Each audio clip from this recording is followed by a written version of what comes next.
Witajcie moi drodzy. Dziś zajmiemy się kwestią, jak narysować oko. Blok numer jeden. Specjalnie to pogrubiam, żeby było wyraźne. Troszkę dłuższą kreseczkę. y,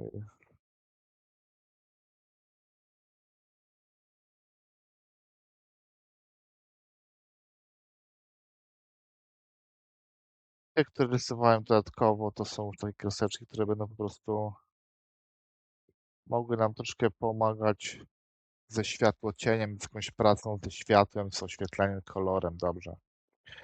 Ja lubię zacząć od takich trudniejszych elementów, może mniej ciekawych, ale później będzie nam dużo łatwiej. A więc teraz zaczniemy od narysowania jakby otoczenia całego oka, czy tej skóry. Kolorystycznie to będzie, wybieramy jakiś kolor, który nam pasuje do koloru skóry.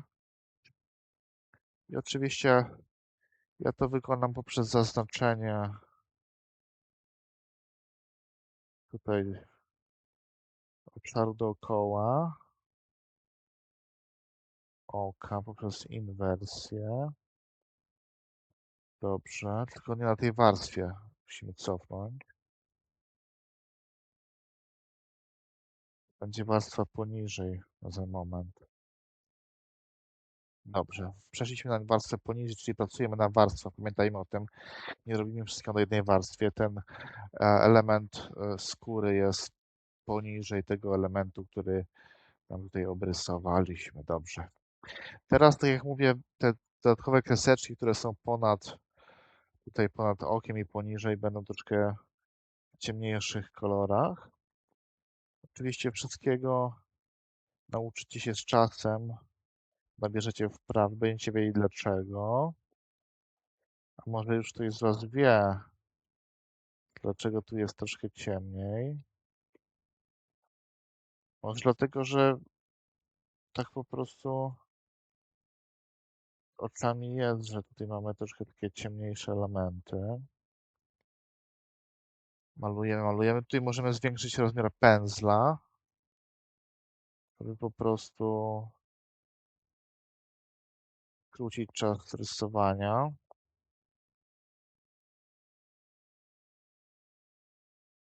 Oczywiście sam proces rysowania jest dla wszystkich z nas przyjemny, więc ale też nie powinniśmy poświęcać zbyt dużo czasu na kolorowanie papierów, które są dodatkowo w jakiś sposób. Teraz wziąłem tutaj kolor jaśniejszy i tutaj wyrównuję te elementy, które wyjechały za te kreski. Oczywiście to jest wszystko umowne, to nie jest zajęcie z techniki, tylko właśnie z rysunku, ze sztuki.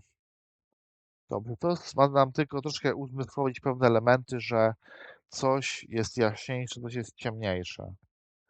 Przejdźmy teraz do rysowania tego białego elementu oka, czyli po prostu weźmiemy też nie do końca biały, lekko biały, ale nie maksymalnie biały kolor i też właśnie weźmiemy tutaj, rzuciłem po prostu pod spód, wrzuciłem to po prostu warstwę niżej i daliśmy biel, więc mamy tak to wygląda. Dobrze. Teraz przejdźmy na warstwę ponad tym białym, ale też poniżej skóry. Zróbmy tą wspaniałą tęczówkę oka. Ja to robię z shiftem w klicie. Będzie tu duża tęczówka. Ok, w tym miejscu ulokowałem tą naszą tęczówkę. Mogę jej dać jakiś kolor bazowy, na przykład niebieski. A wy możecie wziąć na przykład, można też wziąć zielony kolor, jak ktoś woli. Ja biorę taki niebieski i, i oczywiście teraz zaznaczamy, dobra. Przejdźmy teraz do jednego z ostatnich etapów w rysowaniu tutaj tej lekcji rysunku. Wypełnimy ją kolorem, tak żeby to wyglądało fajnie po prostu. Czyli troszkę zaczniemy od ciemniejszego koloru. Tutaj zaznaczam, że zaznaczam kółeczką w krycie. W tym miejscu rysujemy tylko po obszarze tej tęczówki, nie wychodzimy poza. Więc wziąłem areograf. Tutaj widzicie średnicę areografu. Troszkę przyciemniam od góry. Wynika to z faktu, że oko jest troszkę ciemniejsze u góry i lekko po bokach. Dobrze. Więc skoro na górze jest ciemniej, można na dole jest troszkę jaśniej. Weźmiemy taki złoty kolor. To jest moja technika rysowania. Każdy może mieć swoją, także pamiętajcie o tym, że nie ma złotych recept. Każdy rysuje tak, jak potrafi. Dobra. Na ten moment będziemy musieli przejść do kolejnego etapu, a więc narysowania na wyższej warstwie źrenicy oka. Też shiftem rysujemy. Tutaj się nie przejmujcie, jeżeli będzie ta źrenica niecentralnie umieszczona, ponieważ my sobie to zaraz skorygujemy w prosty sposób. Odznaczamy i bierzemy taki krzyżaczek stąd i przesuwamy to mniej więcej, żeby to było na środku. To jest wszystko na wyczucie. Wydaje mi się, że tutaj jest środek pomiędzy, równe odległości pomiędzy tęczówką w każdym miejscu. I teraz pokażę wam fajny trik. Ja tutaj na przykład wybieram inny kolor teraz przy źrenicy, ale pod warstwę poniżej, czyli rysuję wokół źrenicy na warstwie poniżej. To dość fajnie wygląda. Teraz też yy, będę mógł dać też jeszcze jakiś żółty kolor na przykład, ale to wiadomo, to nie jest realistyczne, to nie ma być realistyczne oko, tylko bardziej takie stylizowane, bardziej takie bajkowe. Pamiętajcie o tym, moi drodzy. I takim pędzlem, który jest w krycie, to w zasadzie jest taki zamazywacz, to jest, pokazuję wam w tym miejscu. Przeciągam powoli, lekko na zewnątrz. Widzicie, tworzy się taka struktura, ciekawa dość.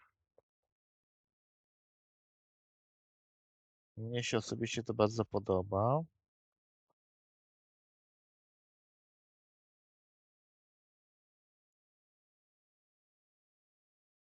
Okay, tutaj troszkę jeszcze dociągniemy więcej.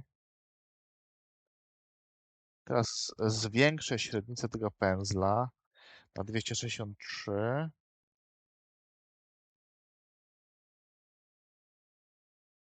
Wiadomo, każdy dobiera tak, jak mu pasuje. To oko ma się podobać tobie, ponieważ ty rysujesz. Mnie akurat ten motyw się podoba bardzo. I teraz przejdziemy do, jeszcze raz, na innej warstwie niż, tutaj mamy warstwę pierwszą, taką właśnie z zastępczówką, warstwę drugą związaną z tym obramowaniem i warstwę trzecią związaną z źrenicą. Ponad tą warstwą niebieską i poniżej tej dam jeszcze jedną warstwę, która spowoduje, że będziemy mieli jakieś takie fantazyjne wzory na tęczówce, oczywiście w kolorze niebieskim. Najpierw wezmę sobie taki jasny niebieski i spróbuję coś tutaj właśnie stworzyć takiego. Wiadomo, każdy powie, że tęczówka musi być w jakiś sposób ustandaryzowana i uważam, że można robić co się komu podoba, ponieważ po to jest sztuka, żeby się mogli się wypowiedzieć artystycznie. Ma mieć to charakter artystyczny, prawda? Dobrze. I teraz po prostu troszkę to rozmazę. Wiecie, ten etap, który teraz wykonuję, jest etapem jednym z ostatnich, który tutaj wykonam, a jednocześnie muszę wam dużo powiedzieć o tym, że tutaj, jeżeli nie staracie się być digital painterami, czyli osobami, które malują w sposób realistyczny, możecie wypowiedzieć się artystycznie jak chcecie, możecie stworzyć takie wzory na oczach, jakie tylko wam się podobają. Nie muszą być realistyczne, mogą być nierealistyczne, ale ważne, żeby wam się osobiście podobały. Dobrze, teraz przejdziemy do jeszcze jednej warstwy. Teraz tą warstwę, którą teraz rysowałem, zaznaczam na niej kółeczkę i areografem biorę kolor blado niebieski, ciemno i troszkę od góry przyciemnię to, co rysowałem. Tak samo przyciemnię tą warstwę, tą właśnie, którą widzicie. Tą żółtą warstwę też tak samo lekko przyciemnię. Dobrze. A z drugiej strony rozjaśnię. Z drugiej strony te warstwy troszkę porozjaśniam. Dobrze, widzicie teraz, że dół oka jest bardziej żółty, złocisty, góra jest bardziej ciemno-niebieska. I wydaje mi się, że tą lekcję możemy tak zakończyć. Wykonaliśmy, podsumowując, takie etapy jak namalowanie skóry, przyciemnienie góry oka i dołu oka, narysowanie białka oka, narysowanie tęczówki, źrenicy i przyciemnienie góry tęczówki i rozjaśnienie dołu tęczówki. Także zapraszam do subskrypcji i oglądajcie po więcej. Pozdrawiam, cześć.